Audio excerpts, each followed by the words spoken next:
Hi, Sabrina.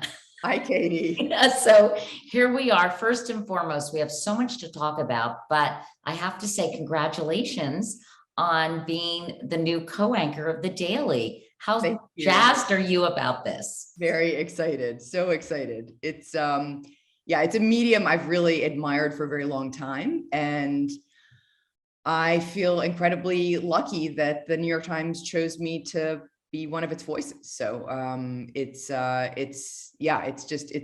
area of journalism that they are investing heavily in right now. And, I think it's a medium that at its best, in some ways, I think is better than print. It really connects with the part of someone's brain that has an emotional response to things. And I think that it is, for that reason, very powerful.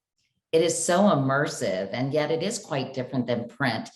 Are you concerned about translating your skills as a reporter and a writer into an audio space?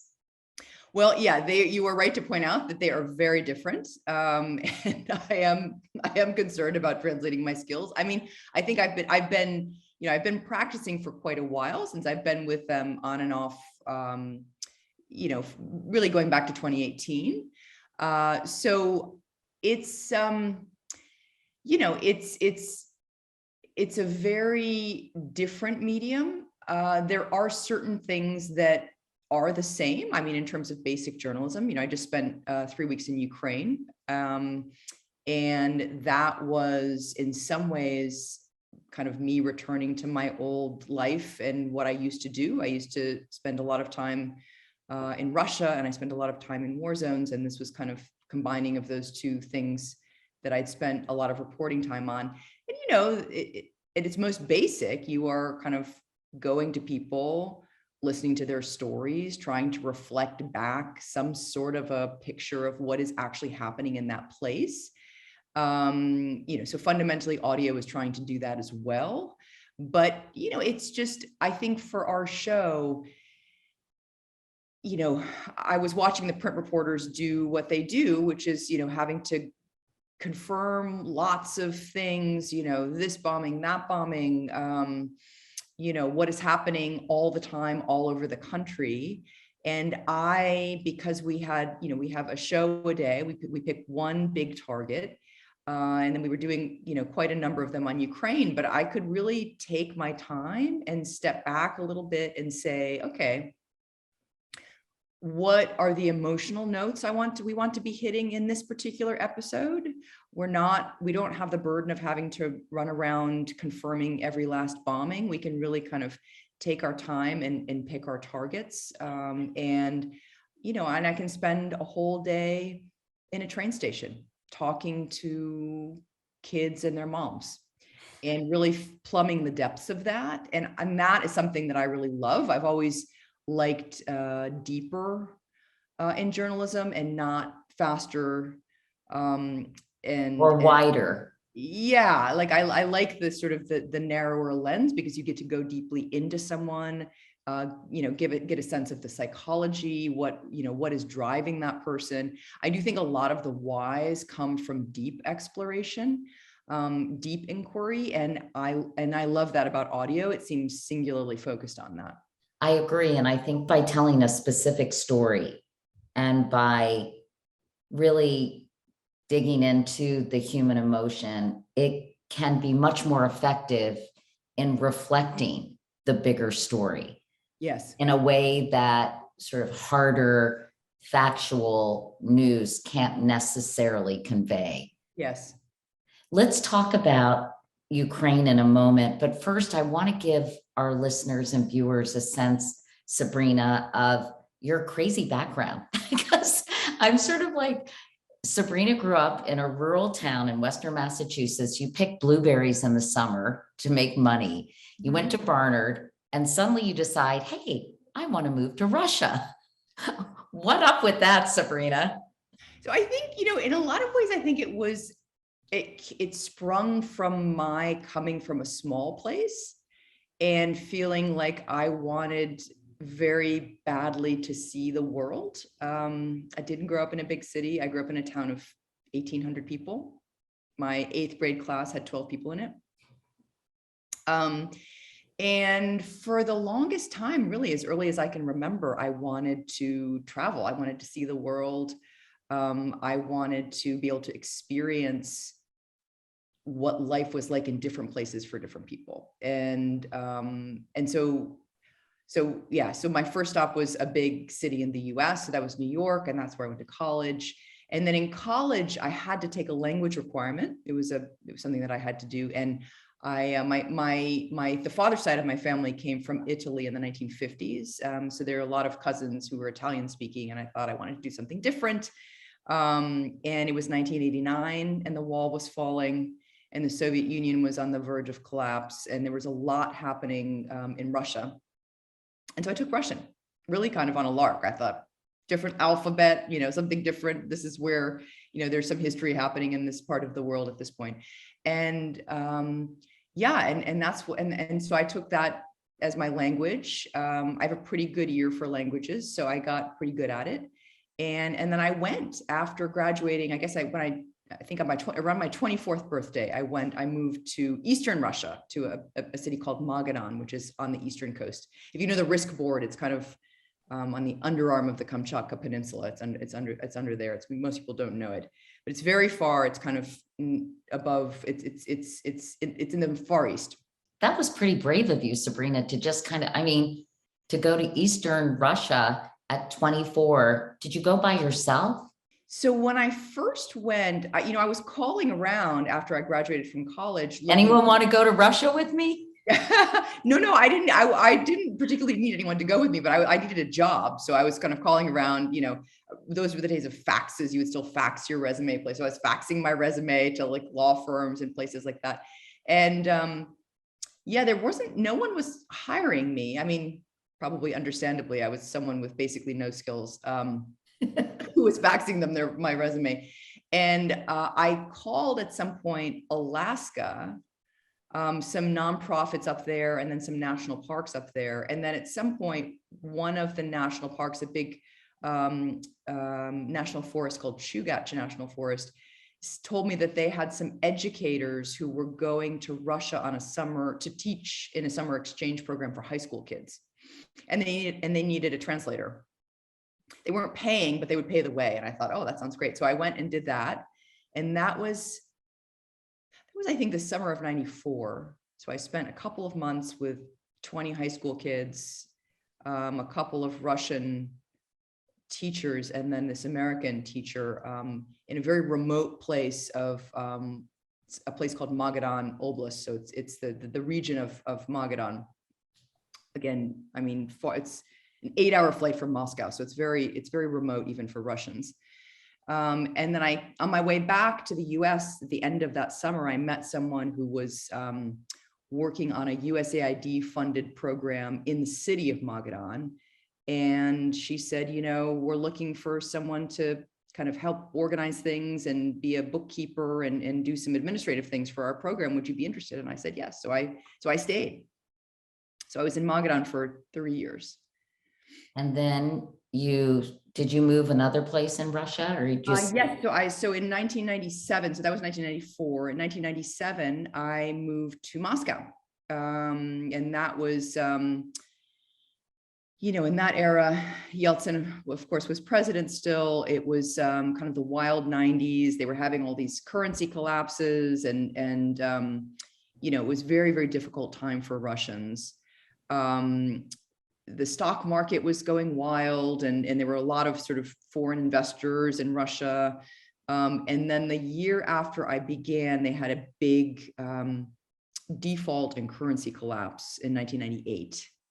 And that was sort of the beginning of the end of the era of the 1990s, this sort of wild, free, but very economically painful for Russians kind of democratic era that people came to associate with just misery and poverty and lack of control over their lives. So I was working at Bloomberg, which is, as you know, a financial newswire, just when they just started their bureau.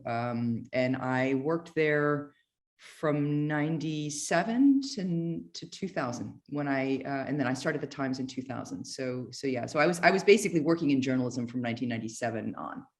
So you were a freelance writer in Russia in the late 90s after going there in the early 90s to do various things in a remote part of Russia. But when you got to Moscow, what was the vibe like? I mean, what was it like being in Moscow in 1997? And with this whole adjustment to this new way of life for many Russians, right?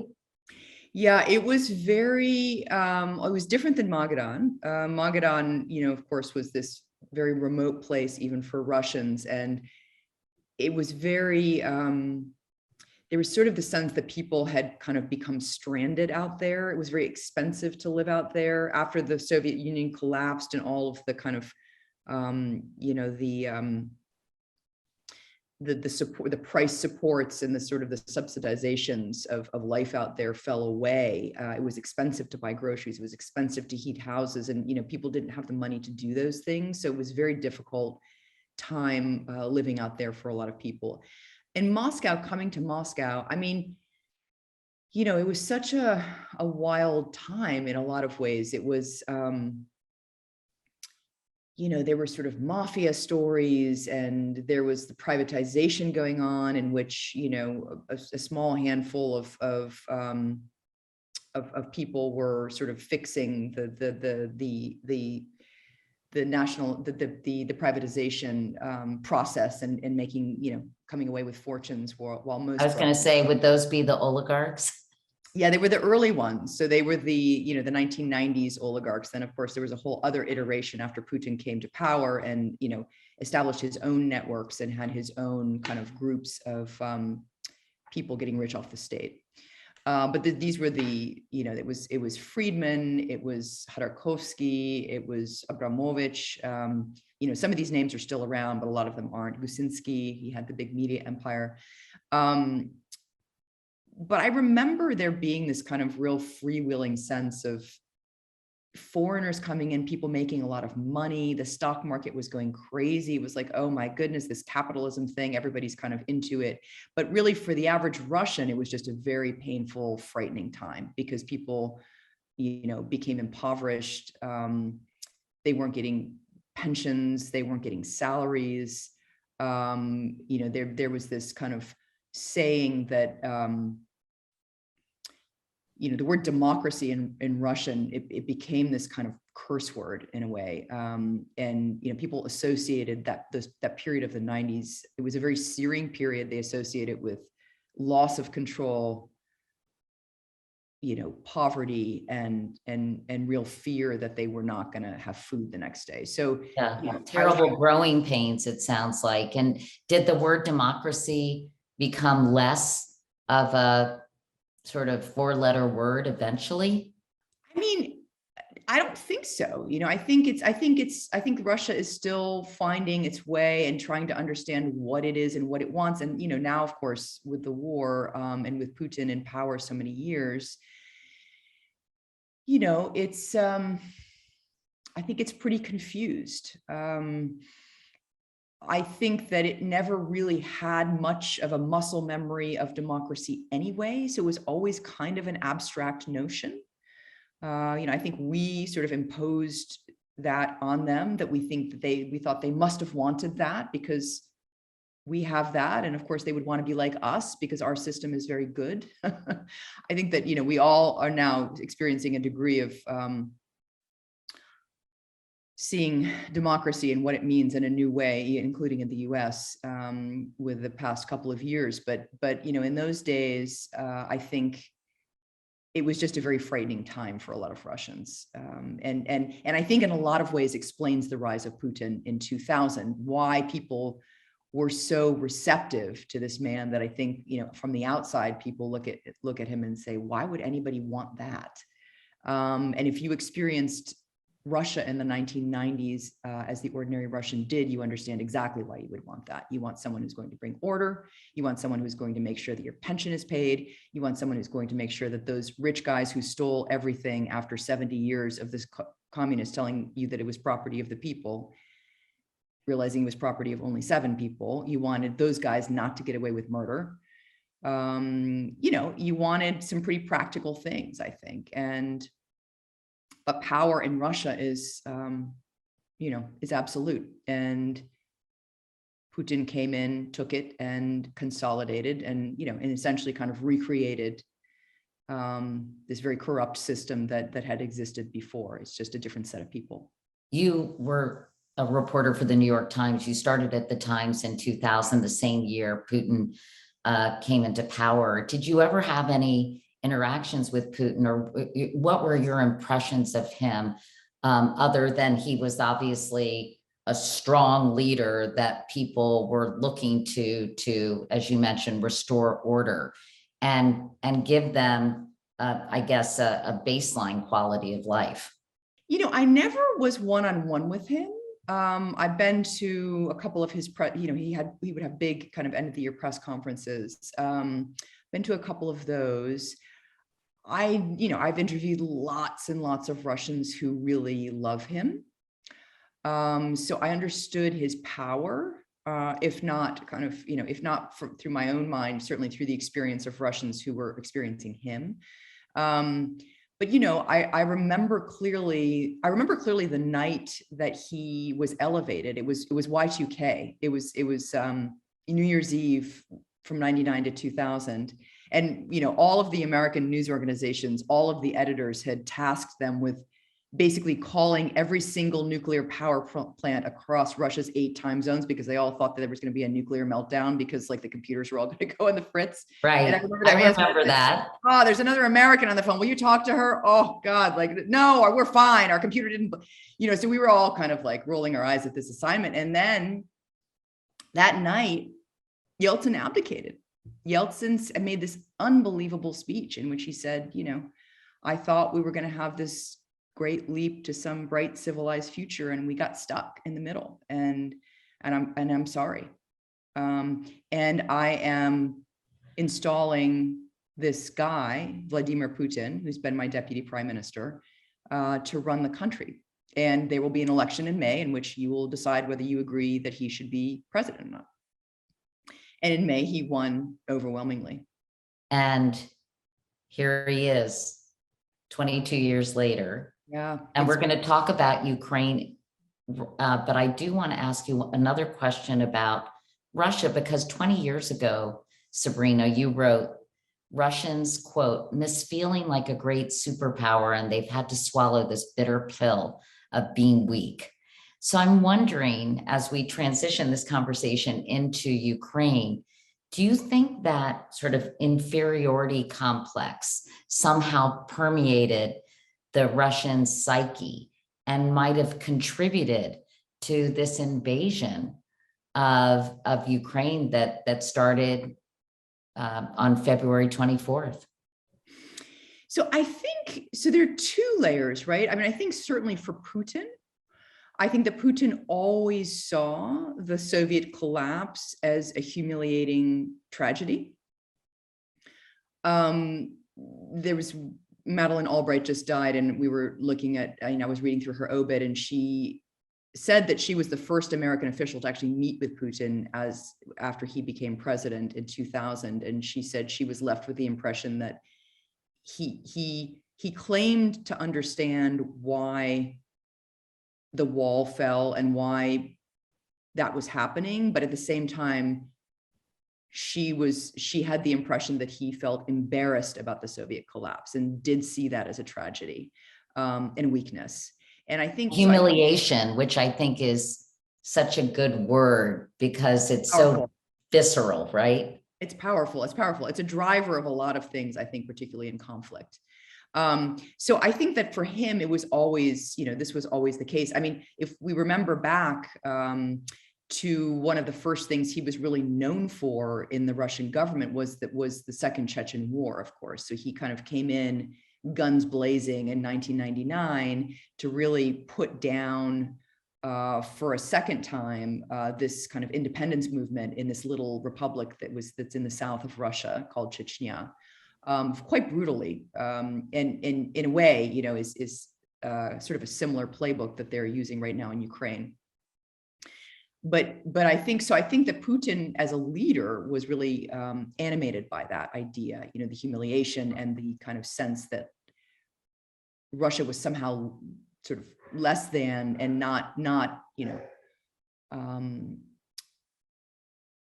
had given up something that was rightfully belonged to it, and that this was you know, this was a, sorry, That's okay.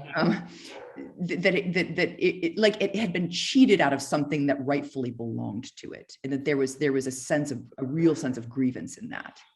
Well, it's hard to go from a superpower to less than, right? Yeah, it is.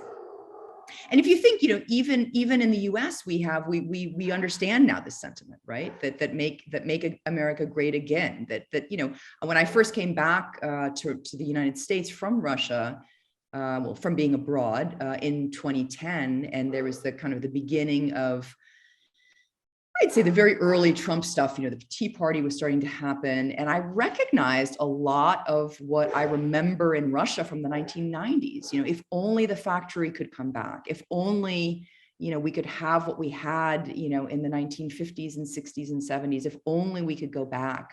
That was when times were, you know, simpler and better, and we could rely on having our salaries. And it was very, you know, there was a through line there that I recognized. If anyone hears barking, it's Sabrina's dog, Clementine. Okay, go ahead, Sabrina. Anyway, so it was this weird nostalgia.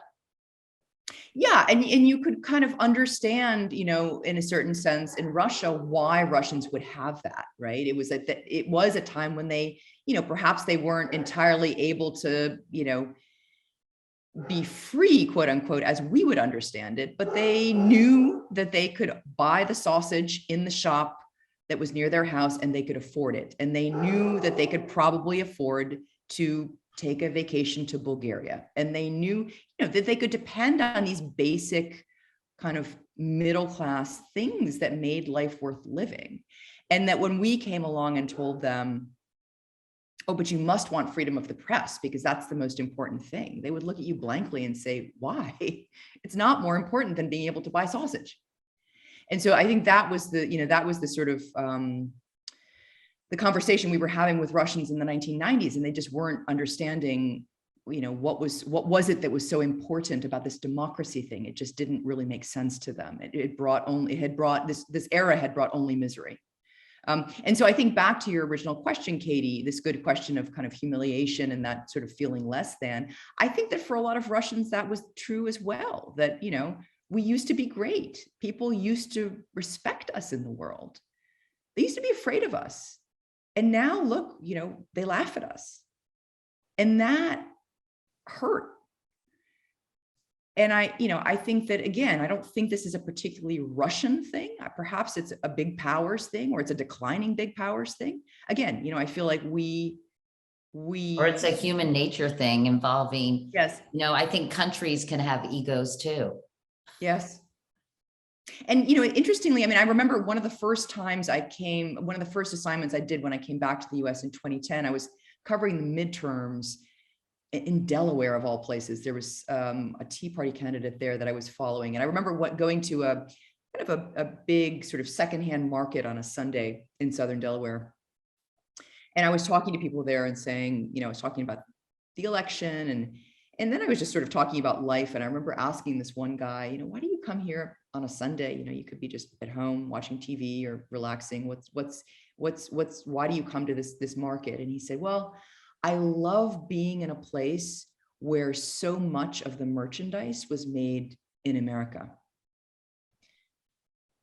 And he was really animated by this idea that, you know, the US was in decline, that China was more powerful, that we used to be great. And now we're just limping along in this kind of pathetic way. And I tell you, it was the same conversation I would have had with a Russian person in any provincial city at any point in the 1990s. Well, let's talk about this invasion of Ukraine. How much of that, either by Putin or perhaps by the Russian people, has been tangled up in this notion that we need to be a better, we need to be a version of our former selves? I think, for Putin, a lot. I'm actually trying to write an essay right now about this, just kind of remembering, back through my years in Russia. And I remember I spent a bit of time in Georgia in 2008, which of course was the previous, before Russia started doing all of these things in Ukraine. It had an invasion of Georgia, the country of Georgia. And I went back to the pieces I wrote from there, and I quoted one Russian officer as saying, since Putin has come, we feel like men again. We feel like we are, people respect us again. And this is a great feeling. And so I think that there is, there definitely is something to that. Now, this invasion of Ukraine was entirely an invasion of choice, and it was an invasion of choice that came out of one man's brain. So I can't exactly say that, the people of Russia were sort of driving him to this. I don't think that there was some kind of, I think that most people in Russia were very, obviously there's a big propaganda campaign going on, and to the extent that people even understand what is actually happening in Ukraine, many people don't. But I'd say that certainly, Russian people we knew were shocked that this had happened. So I don't think that there was a big, it's very different than 2014, in which Russia annexed Crimea, the peninsula in the southern part of Ukraine, and then, sort of stirred up some nationalist trouble in the eastern part of the country. I think that I was in Russia around that time, and, it was a very nationalist surge. There was this phrase, Krym nash, Crimea is ours, this kind of, people, there was a real public groundswell backing that. And that is not the case in this current invasion. Well, let me ask you about that, because I've tried to read and understand how the Russian people feel, which of course is a ridiculously monolithic description, right? But I've read that it's urban versus rural, that it's young versus old, people who have access to the internet and understand how to get information may feel one way. People who don't, who are older and maybe perhaps less tech savvy, feel another way. Can you give us a sense, or is it impossible to know about public support of what's happened in Ukraine?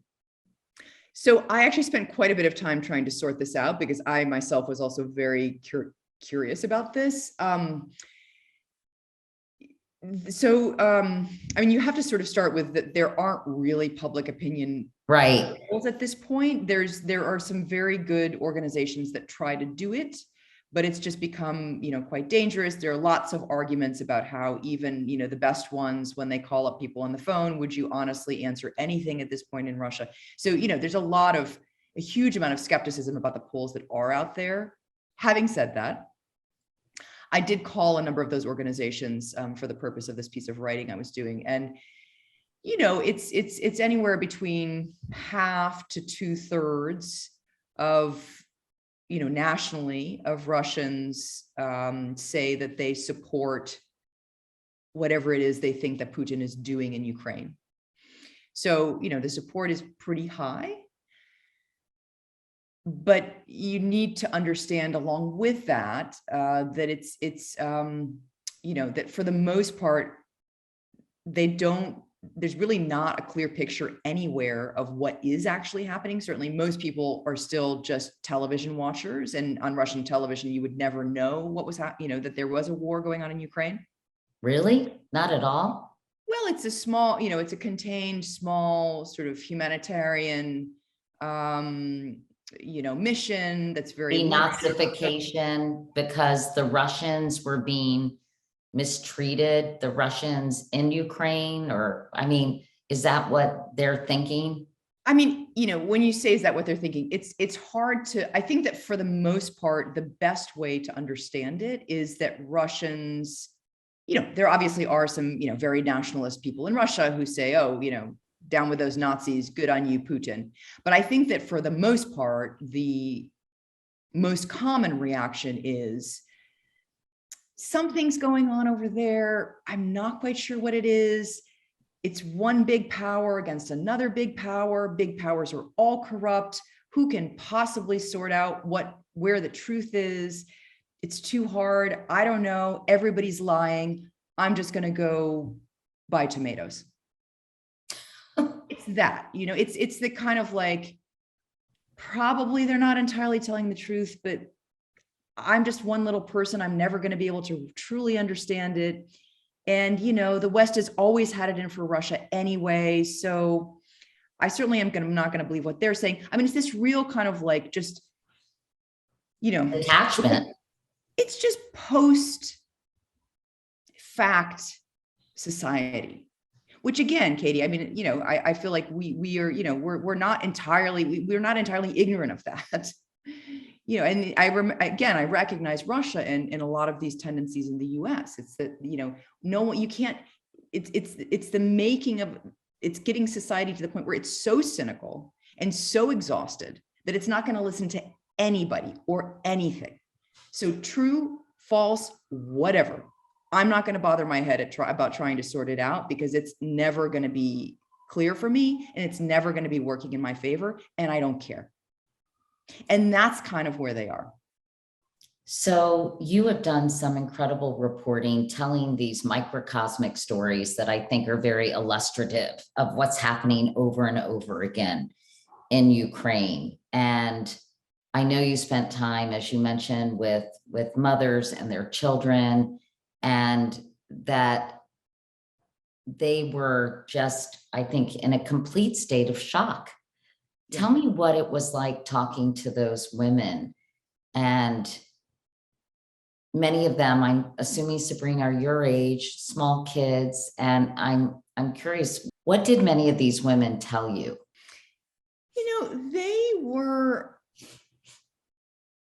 They were in that early stage that I do remember from other conflicts of being so shocked that what was happening had happened to them that they couldn't quite, it's like their brains hadn't caught up with their bodies. I mean, it sort of interviewing them, they sort of had this dazed look that, really literally just last week, I was taking my kid to piano lessons, or, I was going to work. I was looking for a parking place. I was living my life in my town with my family. And in a million years, I never would have believed that this could ever happen in my town. And, it happens really quickly. I mean, I remember this in 2014, that, one day you're taking a run by the river and there's lots of middle-class life bubbling around you, little espresso trucks and little, little yoga studios and people having beers after work. And then one day there's just a crack in the sky and all of that stops. And then all middle-class people try to leave, and then it becomes an empty, dead place. And I mean, that was what was happening in Ukraine the weeks that I was there. And it's very painful to see, because people can't quite, they can't process it. And so they're kind of in the process of leaving, still saying, oh, we're definitely going back. This is just, this is just kind of temporary. We're going to be gone for a couple of weeks. Because in many parts of Ukraine, or this was my impression, and maybe you can help me understand this, in certain parts of Ukraine anyway, they had become used to sort of military maneuvering and kind of trying to live their lives, riding their bikes. And that Lindsay Adario is a friend of mine, and she talked about how people just sort of, hit the ground in certain cases. Was that widespread, or is that just in pockets of Ukraine? I think it's really just, I mean, it was in this kind of a small part of the eastern part of Ukraine. So Donetsk and Lugansk. And this is actually a place I spent a bunch of time in 2014. The war had come there in 2014, shortly after Russia annexed Crimea. So you have kind of the events of 2014 were, revolution essentially in Kyiv. Moscow friendly leader collapses and flees, and you have a new government. Russia comes in and takes over the Crimean Peninsula. Remember the little green men? That was that period. No one knew who they were, and then suddenly it was obvious that they were Russians. And then on an eastern sliver of Ukraine along the Russian border, there was this sort of nationalist uprising, which, it was an uprising and it was nationalist, but it was very much backed by Moscow. So you had kind of local governments in a number of places fall to these Moscow-backed separatists. And so those regions also fell in 2014. So, so that eastern flank was a place that was used to, but was a place where there had been war for 8 years and it was kind of bumping along. But the rest of the country was living. Yeah, I mean, people were not used to war at all. Ukraine had, obviously, it had a memory of it, I suppose, from the Second World War, but it had been a very long time since Ukrainians had been, in conflict. So it was a deep shock to people.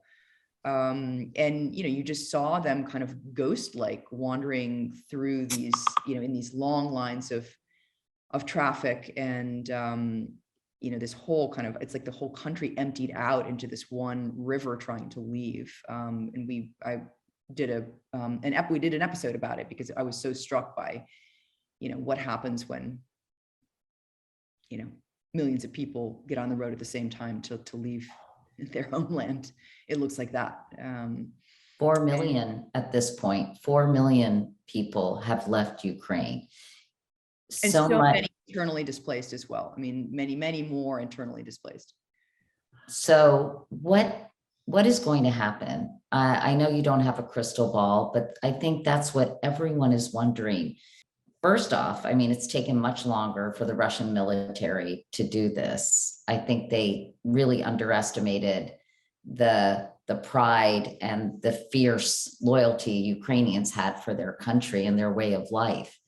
What do you think is going to happen? I think that's the question everyone wants to know. I mean, what does Putin want? Will he just keep going? Will it, even if it's a slog?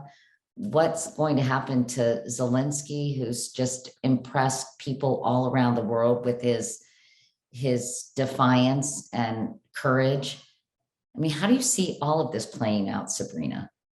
Yeah, it is the $1 million question. And unfortunately, to be able to answer it accurately, one would need to be inside the brain of Vladimir Putin, because, he is the only one that matters in this situation. And he is the one that we know least about. We have some sense of what the Russian Defense Ministry is saying, and we're making a lot of guesses about what, their statements mean vis-a-vis what might happen. There are these talks that have been happening, but are any of those people empowered to really talk on behalf of Putin? We don't really know. So it's very— He's also being protected from the truth. It sounds like he is getting a rosy scenario when things are not going well. Right, which has been kind of a long, proud history of Russian autocrats, that people don't want to tell them the truth.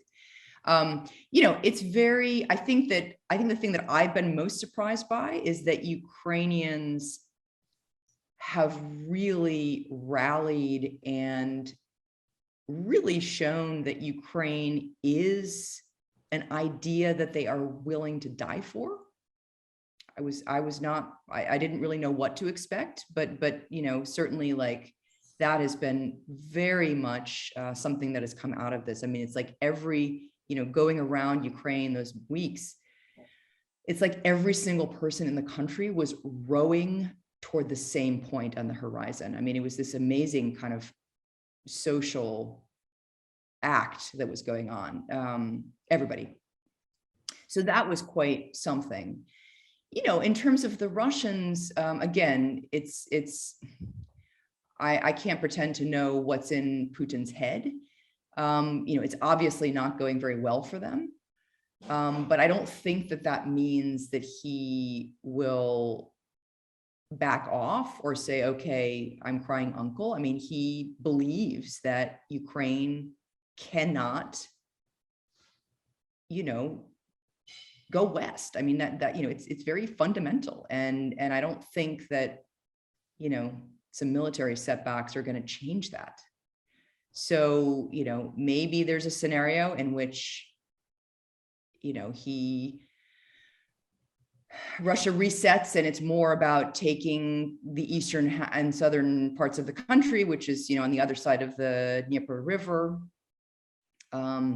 You know, certainly we know that he won't leave Ukraine alone. So it won't, you know, Ukraine will not be in a position in which it would be able to, you know, join the EU, get foreign investment. I mean, Ukraine will be this kind of hobbled thing.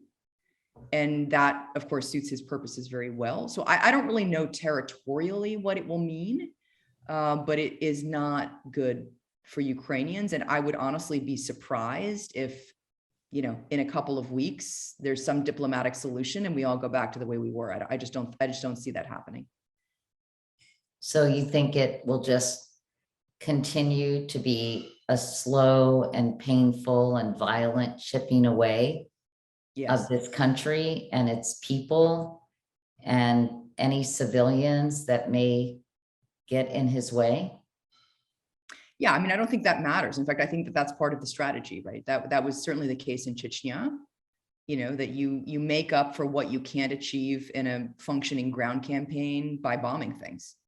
I mean, that's certainly how they ended up taking that city and subduing that territory. Ukraine, obviously much bigger, you know, Chechnya is, you know, Grozny is a couple 100,000 people and Kyiv is 4 million people. But, you know, they've got time. They're not, you know, that he thinks in a totally different time horizon than we do. So I know that we're kind of, you know, as journalists always sort of being asked to kind of, you know, be authoritative about what will happen and kind of where this is all going. But I just think, I don't think it's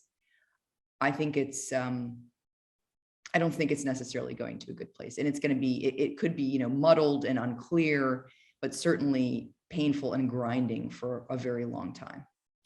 And in your view, is Putin here to stay? I think people fantasize about, you know, what if Putin just was taken out or ousted or whatever, assassinated even? And do you get the sense that he's not going anywhere? Yes. Yeah. I don't think there's any danger with Putin. I mean, he's, you know, he's very well insulated. He's popular. You know, he's not, I think this is mostly kind of fantasy of people. I think it's people projecting what they wish would happen, and not what is likely to happen. And do you think he's crazy enough to use nuclear weapons? I don't know. I really don't. I mean, it'd be just pure speculation. It's not part of what I report. So I would need to ask one of my Pentagon colleagues. I mean, maybe, I don't know. It's a really scary new world, isn't it?